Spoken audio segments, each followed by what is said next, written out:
video is going to talk a little bit about grounding. And before we go into the practical application of grounding, how to ground, how to properly ground, those types of things, I want to talk about why we ground and why it's so important to ground. What are the benefits? So very first thing first is I think it's really important to ask yourself what you feel like whenever you're grounded. I can sit here and I can explain to you and tell you, hey, whenever you're grounded, this is how you might feel, or this is how you're going to feel. However, I think it's really important that we understand that we're all going to have our own different experience. What we're really looking for is for you to have a felt experience. And what I mean by that is you palpably and viscerally feel an experience. So for example, I mean, it's very logical, right?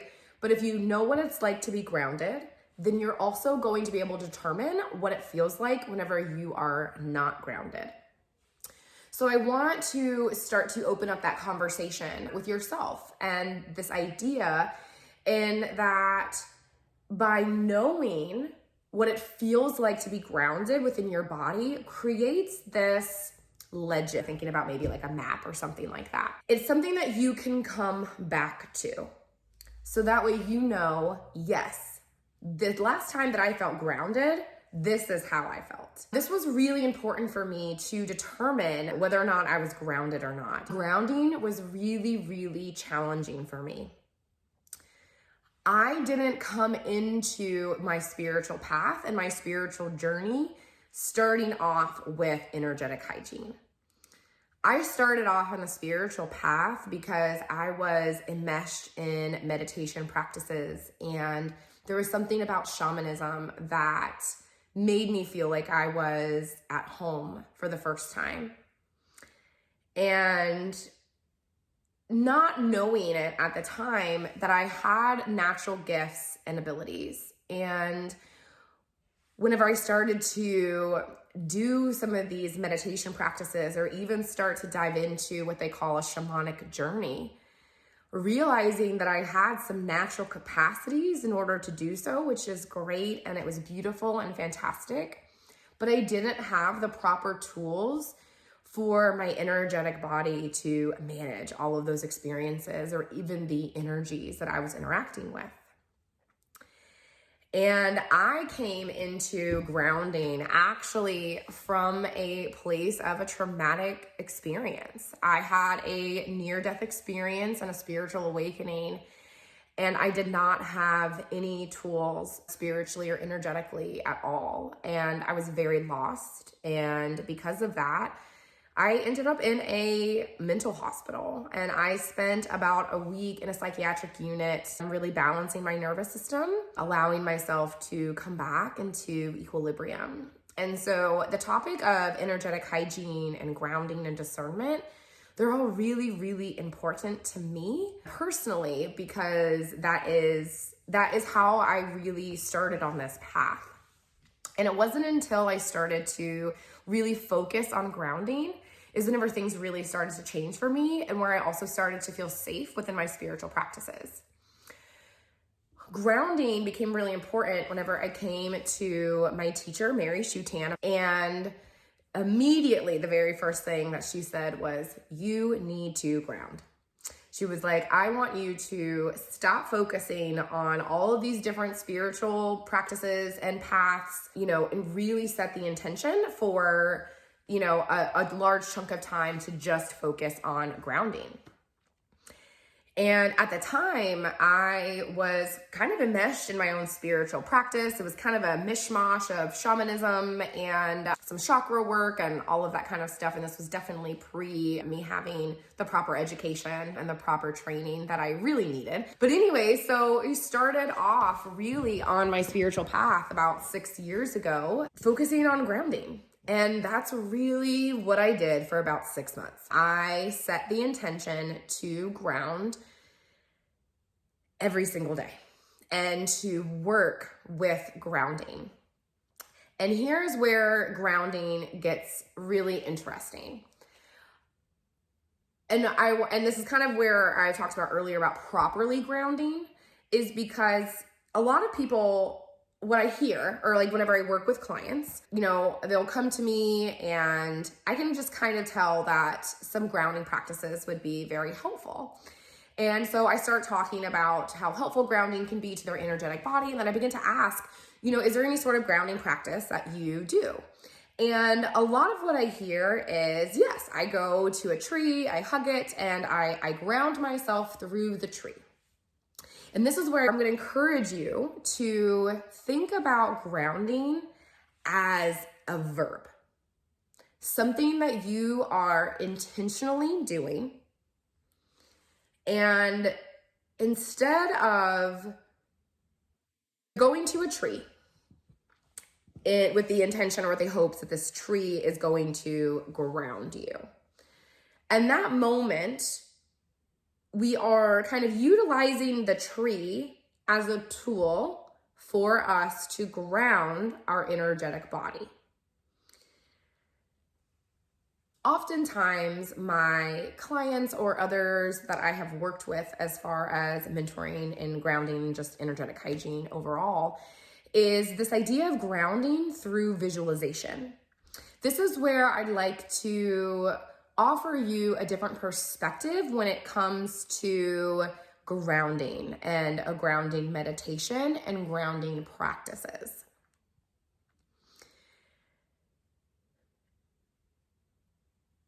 Visualizing is not the same as experiencing something. I'd like to use this as an example. You see a 3-layer cake and you just see it and you visualize it, versus you creating a 3-layer cake.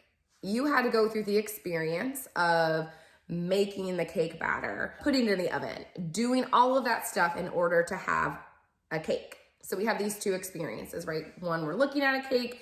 Second one, we were the baker, we created it, and now we have this cake. Same exact thing with grounding. So we can visualize, and then we could also experience it, right? And having two completely different experiences because of it. So what does this mean with grounding? Is that if we are visualizing roots or we're visualizing that we are grounded, then we are going to be having a different experience than someone who is actually grounding. Does that make sense? So I'll try to put this in a different way. In energetic hygiene, and especially with grounding and having that felt experience, that's where it's so important to know this is what it's like whenever I'm grounding. Feel free to even practice this with yourself. Think about a time that you were really grounded. How did it feel? What were you doing? What led up into this point? And maybe you could even sit with that, sitting with that feeling of what it felt like to be grounded, to really feel like this is you, this is your energy. Having that felt experience is going to be different than visualizing that experience. Visualizing being grounded is different than grounding. Grounding is a verb. It is not something that happens whenever we're just walking along the earth.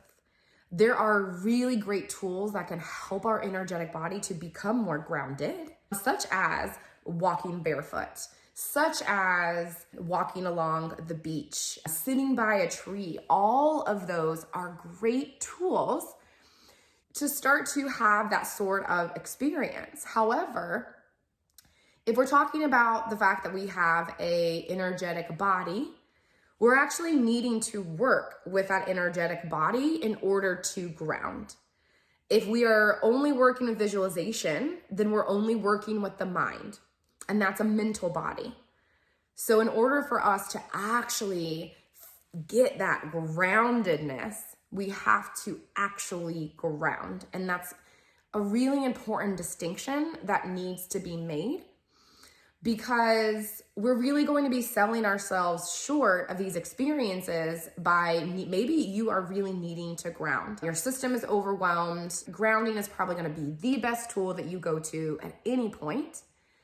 And visualizing roots might offer you a reprieve.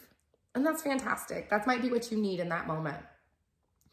But what's really happening is that your energetic body is the one that's all kind of figuring out what it needs.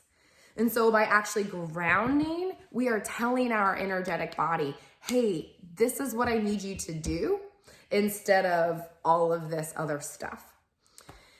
And with grounding, if we know kind of what it feels like to be grounded, and we also know what it feels like to be ungrounded, then we can really start to discern throughout the day where we're at. Really important to note that where you're at in the morning might be completely different 2 hours later. Whenever I was teaching yoga classes, and this was probably at the height of my PTSD, I experienced a lot of disassociation. I would be in the middle of teaching a class. All of a sudden, I have no idea what's happening. I had to recognize and realize that for me, I needed to ground more than just once a day. There were times where I needed to ground 5 times in an hour. There were times where I needed to do it less frequently, more frequently. This is where it becomes to you and really understanding yourself. So I am not saying that if you have never meditated before or this is completely new to you, you need to hop right in and ground yourself like 10 to 15 times a day. That's not what I'm saying. Even if you just practice this once a week, you are going to be in a far better place energetically with clarity than someone who isn't. By understanding what our personal energetic body needs, we can then work with it. If we know when we're grounded and we know when we're not, we can really start to have a cohesive idea of who we are and what we might need in that moment. Another thing to think about is what sort of things make us feel ungrounded. And this might be something that you have an ongoing list, and whether that's a mental list or you're actually, like writing things down. So for example, for me, what is very ungrounding is traveling. So, going from different transitions. So like a car to a plane to maybe a shuttle, then a shuttle to somewhere else. I get really, really discombobulated whenever I travel. Almost like my body doesn't really know where I'm at. And so that makes me feel really ungrounded. Being in new experiences, like for example, the other day I kayaked in saltwater for the first time, and that experience of standing outside of the shore was really ungrounding for me. And I've had to really kind of understand and work with and continue to learn what does make me feel ungrounded? What makes me feel, how do I know that I'm ungrounded? And so for me, I know that I'm grounded whenever things are a lot clearer. Meaning that if there are a lot of things on my mind isn't jumping from A to Z to X to S, all of this. I'm thinking a lot more clearly. I speak slower. Other things that I do whenever I know that I'm grounded is that I am actually experiencing things as it's happening instead of more of like this disassociative. So for example, in a conversation, I know that I'm grounded when I'm actually able to continue to sit there, have a conversation versus someone talking to me and maybe they've been talking for 30 seconds and then you're like, what was this person just talking about? I kind of left my body, right? So ungrounded versus grounded, that type of thing. So to sum up, really wanting to shift that perspective into grounding, having it to be a really felt experience versus visualization. I do want to say that if that is where you're at. If visualization is this is how you are experiencing grounding right now, then there's absolutely nothing wrong with that. Maybe I should have said that. So yeah, there's absolutely nothing wrong with starting off with visualization. And yes, I should have led with that. However, when we are talking about growth and we're talking about a path, right? We're continuing to walk down a path.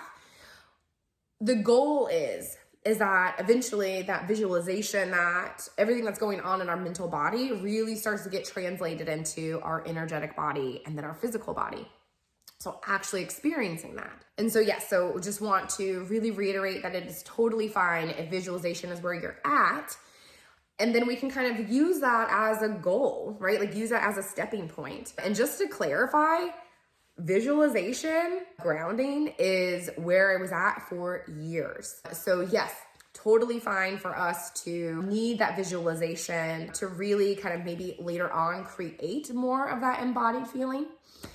And grounding is an extremely important tool for anyone, especially those of us who classify ourselves as empaths, highly sensitive, maybe psychic, all of those things.